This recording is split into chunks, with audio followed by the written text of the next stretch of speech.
கடல் மார்க்கத்தினூடாக இலங்கைக்குள் ஹெரோயின் கொண்டு வந்தமை குறித்து போலீசாருக்கு தகவல் வழங்கிய நபர் பல்வேறு பிரச்சினைகளை எதிர்நோக்கியுள்ளமை தொடர்பில் நாம் இதற்கு முன்னர் செய்தி வெளியிட்டிருந்தோம்.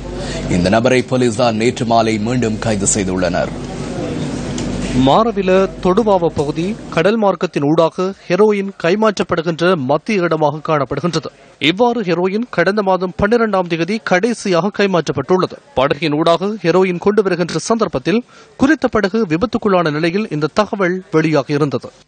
கடலினூடாக தோணி ஒன்று வந்தது. தோணி கவிழ்ந்தது. கிராமத்து மக்கள் என்ற விதத்தில் அவ்வாறான சம்பவம் ஒன்று நிகழும் போது நாம் அங்கு செல்வோம்.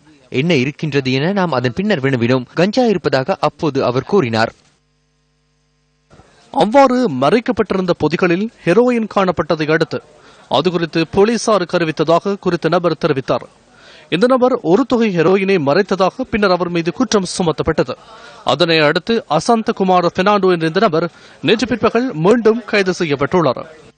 හවස 3:00 විතර මම නිදාගෙන හිටියේ. නිදාගෙන ඉඳි ඇවිල්ලා අක්කේ කියලා කතා කරා. රොජස් කුමාරය එළියට ආවා ගෑස්සෙන් ඇවිල්ලා එකපාරට බෙල්ලෙන් අල්ලගෙන පටපට කරලා ගහගෙන ගියා. ඊට පස්සේ බයික් එක තමයි ඇවිල්ලා හිටියේ දෙන්න. ඇවිල්ලා ඊට පස්සේ අර තව පිටිම ළමයි දෙන්නෙකුත් ගෙනලා තිබ්බා අපේ ගෙවල් ළඟ. அவ்வாறாயினும் இந்த நபரை இன்று கைது செய்ததாக போலீசார் குறிப்பிட்டனர். குறித்த நபரை கைது செய்யும் வேளையில் அவரிடமிருந்து 200 மில்லிகிராம் ஹெரோயின் மீட்கப்பட்டுள்ளதாக போலீஸ் ஊடக பேச்சாளர் உதவி போலீஸ் அத்தியட்சகர் ரோஹன் குணசேகர தெரிவித்துள்ளார்.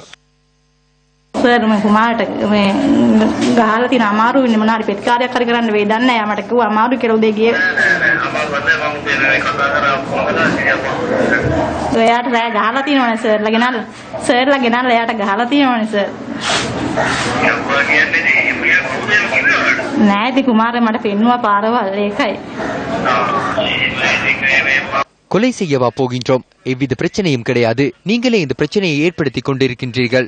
வழக்கு தாக்கல் செய்து குமாரவை வீட்டுக்கு அனுப்பலாம். வேறு யாராவது வந்து அழைத்து செல்வார்கள். கதைத்து இந்த பிரச்சனையை தீர்த்துக் கொள்ளுங்கள். எங்காவது அனுப்புங்கள். வெளிநாடு ஒன்றுக்காவது அனுப்புங்கள்.